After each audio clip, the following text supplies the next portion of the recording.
खेत में कक्षा। झारखंड के भविष्य की फसल ऐसे ही तैयार हो रही है। ठंड कड़ाके की है, चल रही शीतलहरी और मास्टर साहब गुणा भाग सिखा रहे हैं। बच्चे सीख रहे हैं। एक नहीं दो दो क्लास एक साथ चल रही है। खेत में बच्चे पढ़ रहे हैं। धान कटने के बाद अभी खेत बैठने लायक तक नहीं हुआ है, फिर भी खुले में पढ़ाई चल रही है। आपको लगेगा कि सर्दियों में इसी तरह से क्लासें चलती हैं, मगर यहाँ हकीकत कुछ और है। एक तरफ लड़के और लड़कियां पढ़ रही हैं और दूसरी ओर रास्ते पर झाड़ियां रखी हुई है।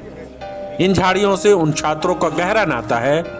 छात्र इसलिए इन खेतों में पढ़ने के लिए मजबूर हैं क्योंकि स्कूल जाना मना है। मनाही इनके माँ बाप ने नहीं बल्कि इलाके के दबंगों ने कर रखी है। जी हाँ, ये खेतों में चल रही है क्लासेस झारखंड के गिरिडीह के जमुई के गोरो पंचायत की है, जहाँ +2 के बच्चे इसलिए कड़कड़ाती ठंड में पढ़ने के लिए मजबूर है क्योंकि जमीन विवाद में दबंगों ने इस स्कूल का रास्ता ही रोक दिया। रास्ता सरकार ने बनवाया था, लेकिन यहाँ सरकार और सिस्टम फेल है। झारखंड के भविष्य की फसल खेतों में लहलहा नहीं रही बल्कि कड़कड़ाती ठंड में ठिठुर रही है। गौर से इन तस्वीरों को देखिए और समझने की कोशिश कीजिए कि ग्रामीण इलाकों में जहां बच्चों को स्कूल तक लाना सरकार की सबसे बड़ी चुनौतियों में एक है, वहां दबंगों की वजह से बच्चे किन हालातों में पढ़ने के लिए मजबूर है। मीडिया में खबर दिखाने के बाद गिरिडीह प्रशासन की नींद टूटी और झाड़ियां हटाई गई। स्कूल का रास्ता खोला गया। स्कूल का रास्ता खुल गया है, लेकिन इस बात की कोई गारंटी नहीं कि फिर कब बंद कर दिया जाए। आखिर शिक्षा के लिए जो समाज जमीन दान करता था वो इतना लालची कैसे हो चुका है कि बच्चों के भविष्य के साथ साथ उनकी सेहत से भी खिलवाड़ करने से कोई गुरेज नहीं कर रहा है। हाँ बताइएगा सर। उत्क्रमित +2 उच्च विद्यालय शहरपुरा का जो आपका मुख्य सड़क से जो चतुर्भुज मुख्य मार्ग है वहाँ से स्कूल आने का ये पेवर्स ब्लॉक का निर्माण हुआ। इसको यहाँ के ग्रामीण रोहन महतो हैं और उनके परिवार के सदस्यों के द्वारा अवरुद्ध कर दिया गया था।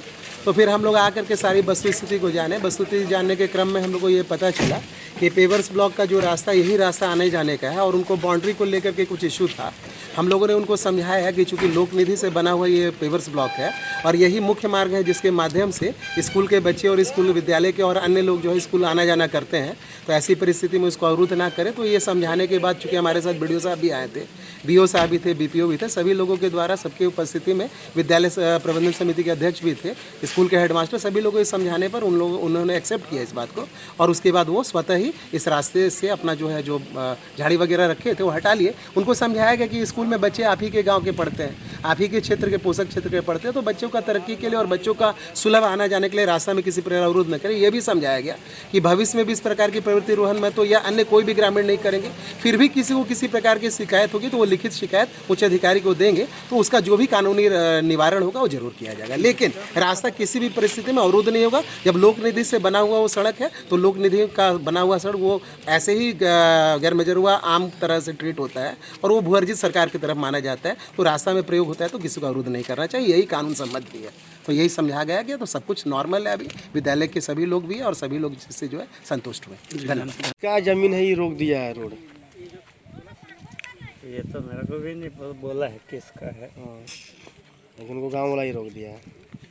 हाँ, गांव वाला ये है, बाकी तो जमीन तो रोड पहले बना तब क्यों नहीं रोका? तब रोकना चाहिए ना, जब ये PCC हुआ तब रोकना चाहिए, तब क्यों नहीं रोका? अब सब कंप्लीट हो गया तब क्यों रोका जा रहा है?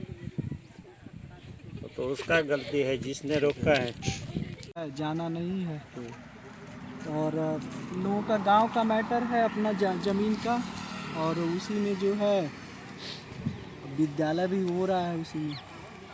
रही बात फिर जब देखा गया नहीं जाने दिया गया तो हम लोग बस बच्चों को, भाई बच्चे आ गए, ठंड के कारण थोड़ा सा कमी है, जितने आए उसके बाद हम लोग बैठा के अपना जो है ये शिक्षण कार्य शुरू किया गया। हमने DO साहब को भी सूचित कर दिया गया है।